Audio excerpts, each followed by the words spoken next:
तो नमस्कार, सत श्री अकाल, जय श्री राम बच्चों। क्या हाल चाल आप सभी के। तो हम वापस आ चुके हैं आपके आईसीएसई हिस्ट्री का एक और चैप्टर लेके, दैट इज यूनाइटेड नेशंस।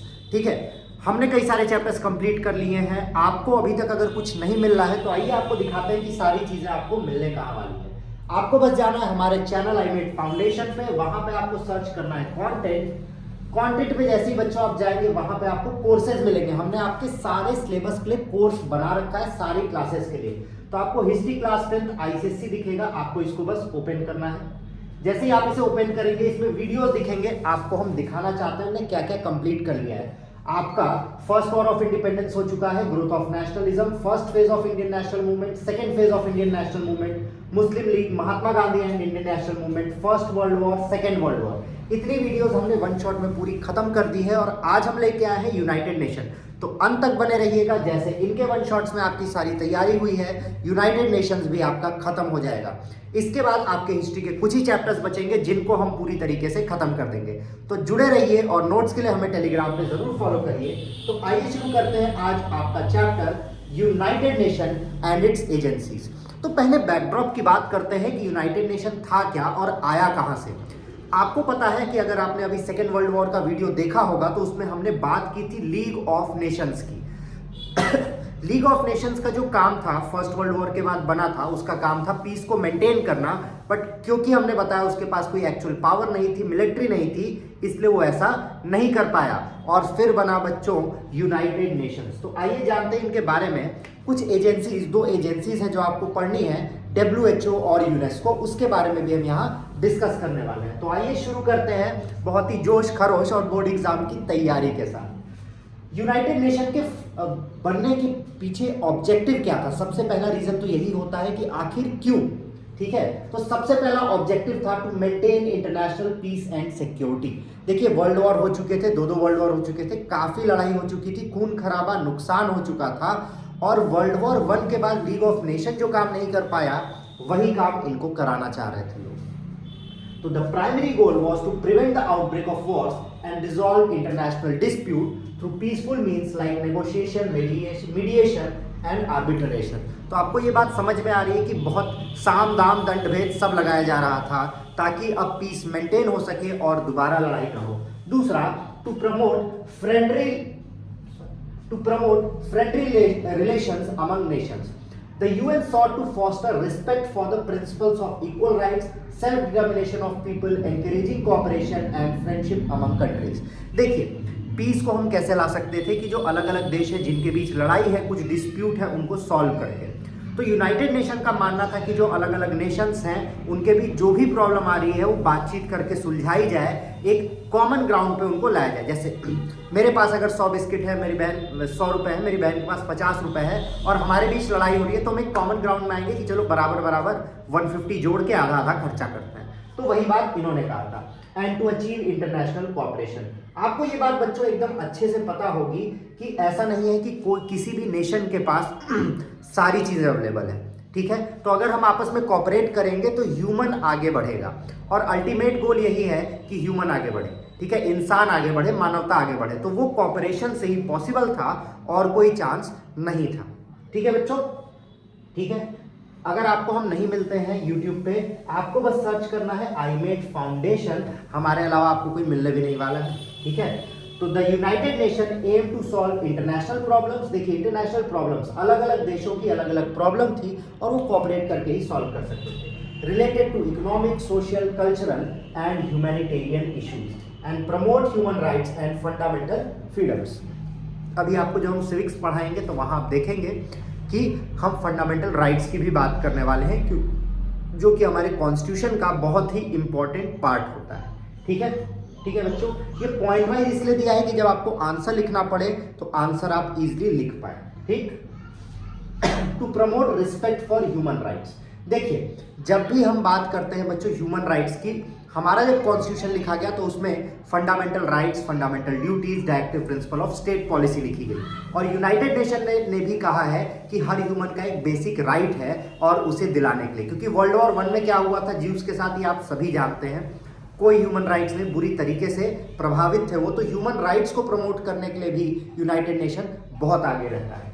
तो ensuring dignity, equality and the protection of human rights regardless of, ये देखिए इंपॉर्टेंट बात है, regardless of race, gender, language, religion was a central objective। ठीक है, ये मैटर नहीं करता है किसी का रेस क्या है, रिलीजन क्या है, कास्ट क्या है, अमीर है या गरीब है, बट उसे ह्यूमन राइट्स जरूर मिलने चाहिए। यूनाइटेड नेशन का यही गोल था और इसी गोल से उसको बनाया गया था। To foster economic and social development, the United Nation works towards improving the living standards, economic development and social progress of people across the world. ठीक है, ये चाहता है कि सारे लोग का इकोनॉमिक ग्रोथ हो, सबको ही अच्छे से चले। To act as a centre for harmonising the action of nations. अब आपको ये बात पता है कि ये पॉसिबल ही नहीं है कि एक ही जगह पे कई सारे लोग रहे और उनके बीच लड़ाई झगड़ा ना हो। तो मीडिएटर कौन बनेगा, कौन बीच में जाएगा और बातचीत करेगा, दोनों को समझाएगा। किसी ऐसे की ही बात सुनी जाएगी जो पावरफुल हो, जैसे महाभारत में जब लड़ाई हो रही थी तो कृष्ण जी समझाने जाते थे बिकॉज ही वॉज पावरफुल।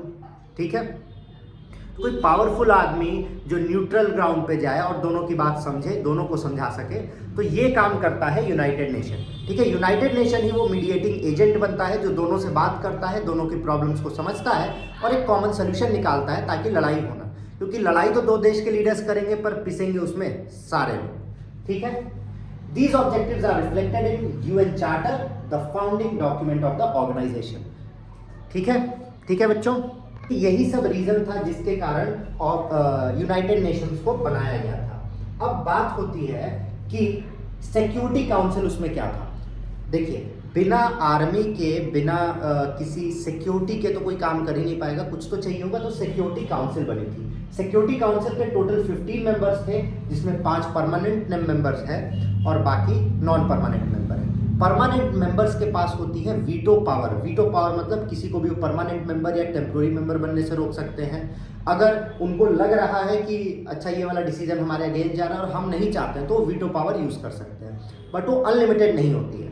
ठीक है, एक होती है वंस इन अ सेशन या 10 ईयर्स समथिंग ऐसे होता है। ठीक, there are 5 permanent members with veto power, the ability to block away substantive resolution. कौन कौन है? China, France, Russia, United Kingdom and United States of America. ये 5 जो है ये परमानेंट मेंबर है और इसके अलावा 10 नॉन परमानेंट मेंबर है, जिसमें 5 एशिया और अफ्रीका से हैं, 2 लैटिन अमेरिका से हैं, 2 वेस्टर्न यूरोप से हैं और 1 ईस्टर्न यूरोप से है। अब वोटिंग प्रोसीजर क्या होता है? हर मेंबर के पास 1 वोट होता है। प्रोसीजरल मैटर्स के लिए एक रिजोल्यूशन चाहिए होता है जिसमें मिनिमम 9 वोट चाहिए होता है। रिजोल्यूशन पास मतलब कि हम लिख के कह रहे हैं कि हम ये चाहते हैं, इसे कहते हैं रिजोल्यूशन। ठीक, for substantive matters 9 votes are required including the concurring votes of all 5 permanent members। इसमें वीटो पावर यूज नहीं होनी चाहिए। ठीक है, तो 2 अलग अलग मैटर हैं जिनके लिए अलग अलग कहानी है। ठीक, अब बात आती है फंक्शन क्या क्या है सिक्योरिटी काउंसिल का। सिक्योरिटी काउंसिल का जो सबसे मेन फंक्शन है वो है बच्चा इंटरनेशनल पीस और सिक्योरिटी को मेंटेन करना, जो भी डिस्प्यूट्स हो रहा है उनको इन्वेस्टिगेट करना, जिनके कारण कॉन्फ्लिक्ट हो सकती है, और सोल्यूशन रिकमेंड करना।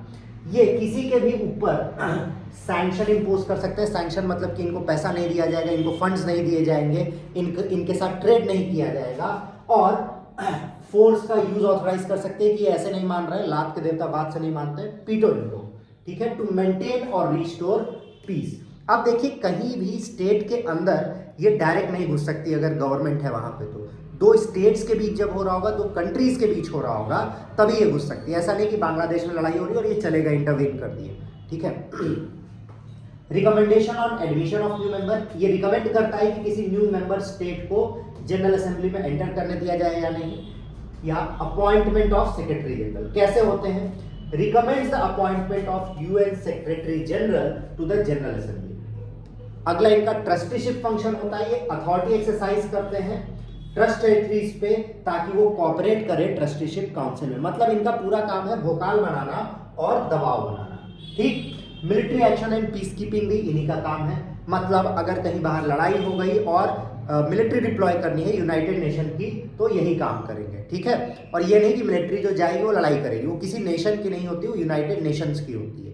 ठीक है, तो किसी की तरफ से वो नहीं बोलेगी। They are answerable to United Nation Security Council only and enforcing UN resolution. United Nation में अगर कोई रिजोल्यूशन पास हुआ है तो उसको एनफोर्स कराना भी इन्हीं का काम होता है। ठीक है। तो ये हमारे यहाँ जैसे सिक्योरिटी हेड होते हैं, सिक्योरिटी चीफ होते हैं, वैसे इनका सिक्योरिटी काउंसिल होता है। ठीक है, अब बात आती है एजेंसीज की। बच्चों दो एजेंसी आपको पढ़नी है, WHO और यूनेस्को। ये दोनों एजेंसीज बहुत ही इंपॉर्टेंट है।